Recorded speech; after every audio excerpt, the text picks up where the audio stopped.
Oui, shalom. Aujourd'hui, je viens m'ouvrir parce qu'on dit que je ne parle pas assez. Beaucoup de personnes m'appellent pour dire, mais pour faire, donne pas trop d'informations sur toi, sur le travail que tu fais, sur la mission que tu prends. Donc aujourd'hui, j'ai voulu quand même ouvrir. C'est ce que j'ai eu à partager sur la plateforme là, ok?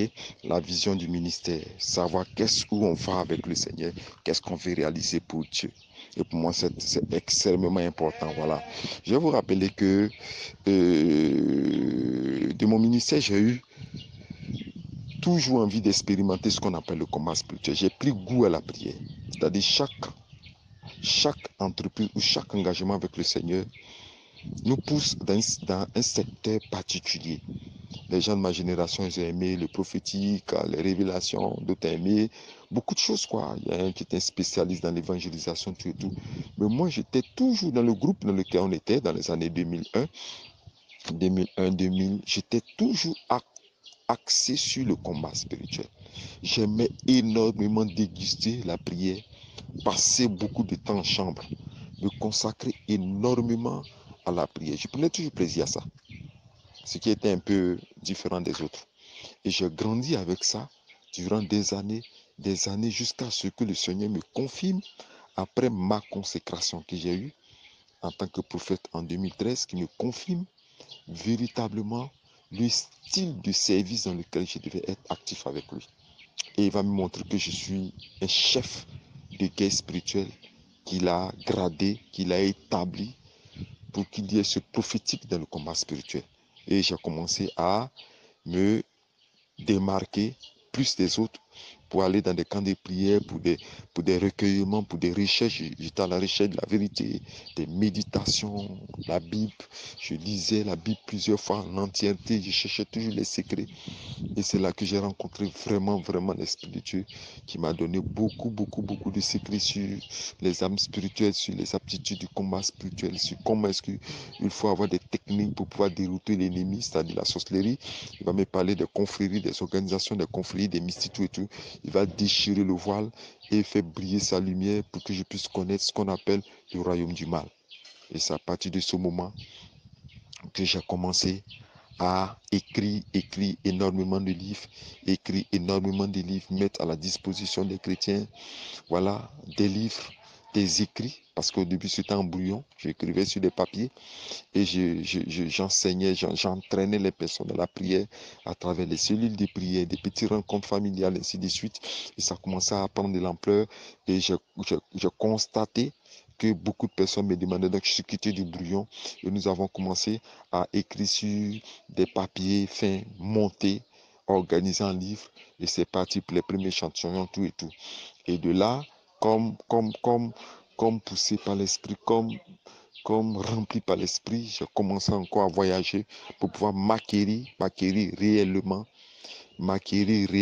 des lieux sacrés, aller sur les lieux sacrés, aller sur les endroits sacrés, aller en présence des lieux que j'appelle sacrés, rencontrer les lieux d'adoration, aller détruire les hôtels sur place dans les lieux des hôtels, c'est-à-dire aller sur le terrain de manière pratique. Et là, avec maman Chama, ma bien-aimée qui est avec moi, nous avons, Zamlelouko Norine, nous avons commencé à tourner énormément en Côte d'Ivoire, de région en région, aller découvrir sans toutefois vous rappeler que j'étais tombé plusieurs fois malade parce que le combat spirituel, le ministère des brisements des hôtels, de la délivrance régionale demande véritablement des sacrifices. Et c'est de là que j'ai commencé à parcourir du nord, du sud, de l'est à l'ouest, des centaines de voyages. J'ai fait près de deux, jusqu'aujourd'hui, je comptabilise 243 voyages en Côte d'Ivoire. Et ce qui m'a permis de connaître toutes les facettes. Parce que je me suis dit que si je maîtrise les hôtels d'ici, si je maîtrise les malédictions d'ici, ça ne me sera pas difficile de pouvoir rencontrer ces mêmes esprits, ces mêmes dominations sataniques dans d'autres pays, mais sous autres noms, c'est tout. Donc, on a pris plaisir de voyager non-stop. Et ça m'a rempli de beaucoup de connaissances théoriques et pratiques de ces choses-là.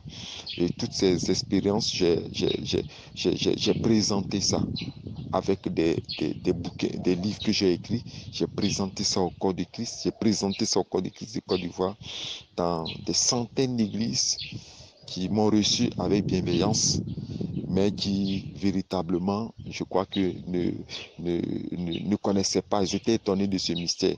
Je ne dis pas qu'ils ne m'ont pas accepté, mais ils étaient étonnés de ce mystère du combat spirituel. Et je vais profiter pour saluer de nombreux pasteurs qui ont été vraiment, vraiment, vraiment accueillants. Donc, voici sur le travail qu'on a fait. Mais il fallait maintenant aller à l'extérieur. Et aller à l'extérieur, se faire connaître à l'extérieur, faire connaître son ministère, faire connaître tous ces mystères à travers les réseaux sociaux. Et on a commencé à entamer des vidéos directes sur YouTube, à aller sur des plateformes des réseaux sociaux, à rentrer dans des groupes, à partager, à créer des groupes de prière comme celui que j'ai créé, qu'on appelle l'école du combat spirituel Riposte. Commencer à faire des séminaires de formation en ligne pour que des personnes du Burkina, et je vais saluer les hommes de Dieu du Burkina qui sont venus, qui ont intégré cette école. On a commencé à donner des thèmes, je pense que c'était près de 14 thèmes par mois, très alléchants. Nous avons commencé à travailler énormément et le peuple de Dieu a été béni. Et c'est ainsi que, avec toute la connaissance, toutes les personnes qui étaient intéressées, j'ai trouvé important de ma part maintenant de quitter le domaine de l'architecture évangélique conventionnelle, c'est-à-dire je mets des briques là et puis c'est tout, je mets des tam-tams, la sono et puis voilà, on dirige les cultes et puis on danse, on fait les offrandes pour rentrer maintenant à la perfection de l'école des dimanches, à la perfection de l'école de formation. Il fallait une école de formation comme un institut. Il fallait un centre de formation pour pouvoir faire un face-à-face avec les étudiants, un face-à-face avec les personnes vraiment intéressées pour leur donner comme des cours tactiques et pratiques du combat spirituel, où il y a la démonologie, où il y a comment connaître les démons, comment identifier les démons, comment discerner les démons, comment chasser les démons, comment leur montrer aussi les techniques de combat spirituel, les retours à l'envoyeur, les techniques de fusion, de confusion, les techniques de disparition, les techniques de riposte éclair, tout et tout. Il y a une pléiade de techniques qu'il fallait leur montrer. Il fallait aussi leur donner aussi les secrets de l'aptitude prophétique, parce que je suis dans le prophétique, les secrets de l'aptitude prophétique, les mystères du prophétique. Donc c'est un ensemble de thèmes que je traitais, et cela a fait beaucoup de bien à des hommes de Dieu, de nombreux hommes de Dieu qui participaient à ce moment que je vais relancer par la grâce du Seigneur. Amen, amen. Mais je n'ai pas voulu reprendre ces cours seulement sur les réseaux sociaux. Il me fallait maintenant trouver un siège, c'est-à-dire un endroit où tu vas jouer deux rôles. Le premier rôle, c'est d'abord de loger des personnes qui viendront me voir d'ailleurs. C'était ma première difficulté. Ils se déplaceront du Canada, ils se déplaceront de la Suisse, ils se déplaceront jusqu'à de la Chili même, ok? Jusqu'à de Taïwan, ils se déplaceront pour dire, prophète, je viens te voir pour recevoir une formation. Je vais rentrer au sein, je vais venir dormir au sein de ton ministère pour sortir avec la bénédiction, avec la grâce et la puissance. Il fallait que je les loge. Et par la grâce du Seigneur, Dieu a aussi ouvert les portes pour que déjà dans la ville de Oumé, vous allez taper sur Google, vous allez retrouver la ville de Oumé en Côte d'Ivoire, vous allez trouver où ça se situe. Je crois que la ville de Oumé doit se trouver à près de 241 km de la capitale Abidjan. Puis si on ajoute dessus encore le lieu où je vais, on sera dans l'ordre de 260 km où le Seigneur a permis qu'on puisse trouver, qu'on puisse avoir un terrain, ok? Un terrain dans un lieu inimaginable. Moi, c'est un témoignage. C'est un témoignage pour moi, l'acquisition de ce terrain. C'est là que j'ai vu que les plans que nous, les hommes, nous faisons, ce n'est pas le plan de Dieu. Ce n'est pas le plan de Dieu. Dieu peut t'envoyer dans une forêt. Toi seul dans la forêt, te bénis. Dieu seul peut t'envoyer dans une montagne. Tu seras seul. Rappelez-vous que Jean-Baptiste dormait dans les montagnes. Il peut t'envoyer dans un lieu isolé, un lieu inaccessible, mais là-bas, par ta seule obéissance, ta seule présence, il va faire pousser des arbres fruitiers, il va faire pousser des fruits, il va faire pousser des arbres fruitiers à cause de ta présence. Obéis seulement. Et j'ai obéi au Seigneur. Et Dieu a tout disposé. Et par la foi, pas parce qu'on avait les moyens, mais parce qu'on avait la vision dans notre tête. Comment loger des visiteurs qui viendront d'ailleurs? Comment loger des personnes qui viendront du monde entier? La vision, elle est grande, mais la vision se concentre d'abord dans la pensée. Elle est produite par la foi et par les actes. Et pour moi, l'acte était d'abord d'imposer les pieds. L'acte était pour moi, et ma bien-aimée, d'imposer les pieds à l'endroit où le Seigneur nous avait montré. Nous avons imposé les pieds. Nous avons pu avoir cet endroit.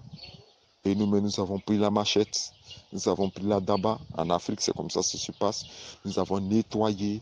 Et par la foi, durant 2 ans non-stop, et je répète bien 2 ans non-stop, par la foi, nous avons activé notre foi. Et Dieu, par sa grâce, a permis que la première brique soit mise, la deuxième brique soit mise, la fondation soit mise, les murs soient levés. On a même souffert, je ne peux pas vous raconter le témoignage en détail du combat qu'on nous a mené. Et le même terrain qu'on a pris, sont venus nous chasser sur le terrain, nous déguerpir de ce terrain en plein village. Ils nous ont chassés. Dieu, par sa grâce, nous a relocalisés sur un autre terrain difficile où il y avait des arbres. Il fallait abattre l'arbre. Et je salue la bienveillance de ce chef du village qui a permis, qui craint Dieu, qui aime Dieu, qui est venu intervenir en ma faveur, en notre faveur. On a battu les arbres. Il y a une mobilisation générale des jeunes du village qui nous ont rejoints, qui ont nettoyé l'espace pour rendre cet espace un espace de témoignage. J'espère un jour rendre le témoignage de cet endroit. Cet espace de témoignage a été nettoyé et nous avons commencé à reprendre encore la fondation et petit à petit, avec les successions de maladies que j'ai eues, petit à petit, nous avons élevé, fait le forage, mis l'électricité, soulevé les murs. Nous sommes arrivés loin par la grâce du Seigneur. Et l'image que j'ai voulu de ce lieu s'est présentée à moi. L'image, c'est quoi? Une grande résidence que j'appelle Riposte, ok, que j'ai baptisé de Riposte, qui sera le quartier général. Il y aura des chambres par la foi. J'ai dit bien par la foi, parce que je ne suis pas riche pour les hommes, mais je suis riche par l'esprit. Aménager des appartements agréables, parce que je veux dire agréable, où il y a toute la commodité, la salle de prière, la salle de réception, la table à manger pour ceux qui ne gênent pas, pour ceux qui gênent, c'est-à-dire créer toutes les commodités sur ces 2 lots. Amen, amen, puisqu'il y a un autre lot qui s'est ajouté. Le témoignage il est tellement fort que je veux un jour qu'on se rencontre pour que je puisse vous rendre le témoignage de ce lieu. Il y a un autre lot qui s'est ajouté pour qu'on puisse créer tout ce qu'il y a comme appartement, vraiment ça avancer. Et aujourd'hui, j'ai eu le courage de partager ça avec vous. Lorsque j'ai vu les techniciens venir mettre les prises, l'électricité, j'étais assis dedans et j'ai dit, je bénis le nom du Seigneur pour ce que tu permets. Donc la vision, elle est là. Construire un centre résidence, c'est-à-dire tous ceux qui viennent d'ailleurs doivent être à l'aise. Parce que pour moi, je veux qu'on se détache de l'idéologie de la doctrine qui dit que c'est quand on souffre qu'on est dans le Seigneur. Moi, ça ne marche pas comme ça. Pour moi, je n'ai pas accepté cette doctrine. Pour moi, c'est pas qu'on se flagelle qu'on dit qu'on est chrétien. Parce que Dieu met aussi ses enfants à l'aise. Il faut qu'il y ait la climatisation, il faut qu'il y ait une chambre agréable avec la télé, il faut qu'il y ait une salle adéquate pour les prières. Maintenant, une chambre spécialement pour les jeunes, pour ceux qui veulent jeûner là-bas. Là, j'appelle ça la montagne haute. Quand on rentre là-bas, on peut ne pas sortir sur 3 ou 4 jours, sur 5 jours. On va à la rencontre du Seigneur. Amen. Un appartement bien conçu pour le moment d'enseignement à l'air libre. Voilà, où nous pouvons nous enseigner, nous pouvons nous réunir, discuter des sujets ensemble, tout et tout, passer un temps exceptionnel. Et même, je vais introduire dedans le tourisme. Le tourisme, c'est quoi? Les sorties à vélo pour découvrir la belle nature que Dieu a créée, parce que Dieu parle aussi à travers la nature. C'est dans le cadre, le contact avec la nature que Dieu peut t'inspirer quelque chose. Dieu peut dire, t'ouvrir les yeux sur la vision qu'il veut t'accorder. Dieu peut faire descendre sur toi sa grâce en pleine forêt. Dieu peut le faire. Donc pour moi, c'est beaucoup de choses que je vais faire. Donc ce centre, c'est quoi? La formation, c'est-à-dire à l'école du combat spirituel à haut niveau, vous allez venir apprendre toutes les aptitudes du combat spirituel, la capacité de la riposte, les techniques de combat spirituel, les armes spirituelles. Tout ce qu'il y a de prophétique et de mystère prophétique, tout doit être à l'intérieur de cette formation. Et dans ce lieu, vous devez aussi apprendre à manifester le prophétique par les actions prophétiques, parler à la terre, parler à l'air, parler aux eaux, parler même aux odeurs, ressusciter les ossements desséchés. C'est-à-dire, quand vous sortez du camp, vous explosez dans le monde entier. Votre identité doit changer. Pour moi, il ne faudrait pas que quelqu'un vienne au quartier général du QG de riposte et qu'il sorte la même personne. Pas possible. Pas possible. Pas possible. Déjà, les thèmes sont déjà préparés. Les thèmes sont déjà conçus. Le sommet de toutes les formations qu'on va recevoir dans ce centre est déjà conçu. Mais le sommet aussi de tous les éléments agréables pour que le séjour se passe de manière vivante. Ok, donc c'est cette grande vision que j'ai. Les nuits sont déjà là. Nous sommes en train d'aménager petit à petit. La foi nous fait dire que quand je reçois 5 francs, je paye un paquet de ciment. Et le paquet de ciment, on fait quelque chose. Je reçois 1 euro, 2 euros, 3 euros, je prends pour monter les briques, je prends pour monter l'espace. J'ai la foi. Moi, je me dis que j'ai la foi. Que pour les 2 ou 3 années qui vont venir, tout sera vraiment terminé. On a avancé dans les travaux, ça nous a coûté énormément cher, mais c'est pas notre argent. C'est pas notre argent, mais l'argent vient du ciel. C'est pas que nous travaillons, nous servons Dieu à 100%, nous sommes consacrés à 100%, mais j'ai vu le miraculeux. Quand le Seigneur te dit quelque chose, obéit. Les fonds viennent du ciel. C'est Dieu qui ouvre les portes, qui dispose les personnes. Voilà la vision que j'ai. Et cette vision, c'est que toutes les personnes qui viendront aussi pourront annoncer la bonne nouvelle. Pour moi, ce sont je ne dis pas des disciples, mais je dis ce sont des, des, des, des si vous voulez même, je peux dire des disciples, mais ce sont des envoyés des bonnes nouvelles, c'est ce que je veux dire. Parce que quand vous allez retourner dans vos pays d'origine, quand vous allez retourner, qu'on appelle là, en Guinée équatoriale, vous allez retourner dans tous ces pays du monde, fait que vous puissiez aller annoncer la connaissance du combat spirituel et tous ces secrets. C'est pas de manière égoïste qu'on les gâte, mais c'est pour partager ça à nos familles, à notre entourage et répandre cette bonne nouvelle pour que beaucoup de personnes puissent résister à la sorcellerie, détruire le royaume du mal, détruire les puissances des ténèbres et imposer Christ par la manifestation de la gloire dans leur vie. Ok, il faut que vous soyez des témoignages concrets. Donc, nous avons avancé. Je n'ai pas l'habitude d'en parler parce que j'ai dit à ma bien-aimée que je préfère terminer avec les moyens, terminer avec la foi. Les moyens de la foi pour pouvoir véritablement terminer cette belle vision.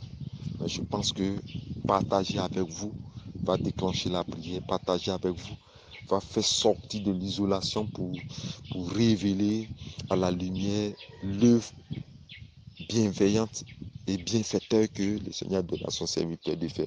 Donc moi, je me réjouis aujourd'hui de faire connaître ça aux personnes. Je dis que le ministère du prophète Yahweh Moïse est une réalité, est un fait. Le ministère du prophète Yahweh Moïse est une vision.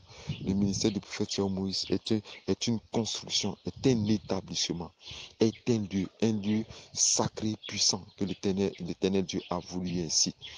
Donc, j'ai voulu partager ça avec vous. Voilà, partager aussi avec vous toute cette vision pour que vos prières, vos intercessions, votre pensée, votre joie que vous allez manifester à l'écoute de ces bonnes nouvelles puissent produire la puissance du Saint-Esprit, puisse pousser les anges des cieux à venir encore terminer l'œuvre qu'ils avaient commencé. Pour moi, c'est déjà un témoignage.